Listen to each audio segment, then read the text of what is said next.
എന്റെ ചങ്ക് മനസ്സ് നോക്ക്. അവിടെ ലച്ചൂസ് ഞാൻ പലതവണ പറയുന്നുണ്ട് ഈ സ്നേഹം എന്ന് പറഞ്ഞ സാധനം അഭിനയിക്കരുതെന്ന്. എന്താണ് പ്രശ്നം? ലച്ചൂസ് ഞാൻ ഒരു സൂത്രം കാണിച്ചോട്ടെ. എന്തോന്ന്? ഹലോ, അങ്ങനെ നമ്മുടെ പാറമട വീട്ടിൽ വീണ്ടും ലച്ചുവും സിദ്ധുവും തമ്മിൽ പൊരിഞ്ഞൊടക്ക് മക്കളെ, ഒരു രക്ഷയില്ല. ഇത്തവണ നമ്മുടെ ലച്ചു രണ്ടും കൽപ്പിച്ചാണേ.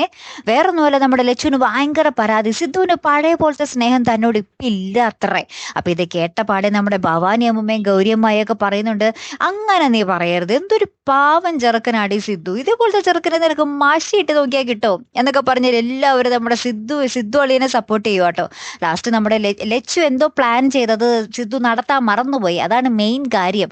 അപ്പൊ ലച്ചു സിദ്ധുവായിട്ട് ഇങ്ങനെ സംസാരിക്കാൻ വരുമ്പോഴും ലച്ചു ഭയങ്കര ദേഷ്യപ്പെടുന്നുണ്ട്. എൻ്റെ അടുത്ത് ഇനി മേലാ മിണ്ടാ വന്നു പോകരുത്, നിനക്ക് സ്നേഹവും ഇല്ല, ഒരു മണ്ണാങ്കട്ടയില്ല, എല്ലാം അഭിനയമാണെന്നൊക്കെ പറയുന്നുണ്ട്. അപ്പൊ സിദ്ധു ആണെങ്കിൽ ഭയങ്കരമായിട്ട് എന്താ പറയുക, ഇമോഷണലായിട്ട് ഈ ചങ്ക് പറിച്ചു നോക്ക്, അതിനകത്തുണ്ടാവും ലച്ചൂസ് എന്നൊക്കെ ഇങ്ങനെ പറഞ്ഞ് ഭയങ്കര ഡയലോഗ് അടിക്കുന്നുണ്ട്. അപ്പൊ ലച്ചു അത് കേൾക്കുമ്പോൾ ലച്ചുവിന് കൂടുതൽ ഭ്രാന്ത് പിടിച്ചേ, ഇതിപ്പോ ഇമാതിരി ഡയലോഗൊന്നും എൻ്റെ അടുത്ത് അടിക്കാൻ നിൽക്കല്ലേ എന്നൊക്കെ പറഞ്ഞ് ലച്ചു കൂടുതൽ ദേഷ്യപ്പെടുന്നുണ്ട്.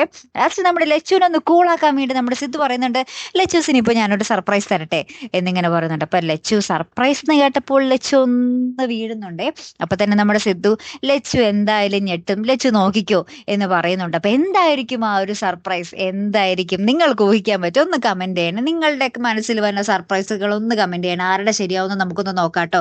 എന്തായാലും കാത്തിരുന്ന് എന്നെ കാണുമ്പോൾ അടുത്തൊരു വീഡിയോ വരുന്നത് വരയ്ക്കും. Here I am the Malayali signing of.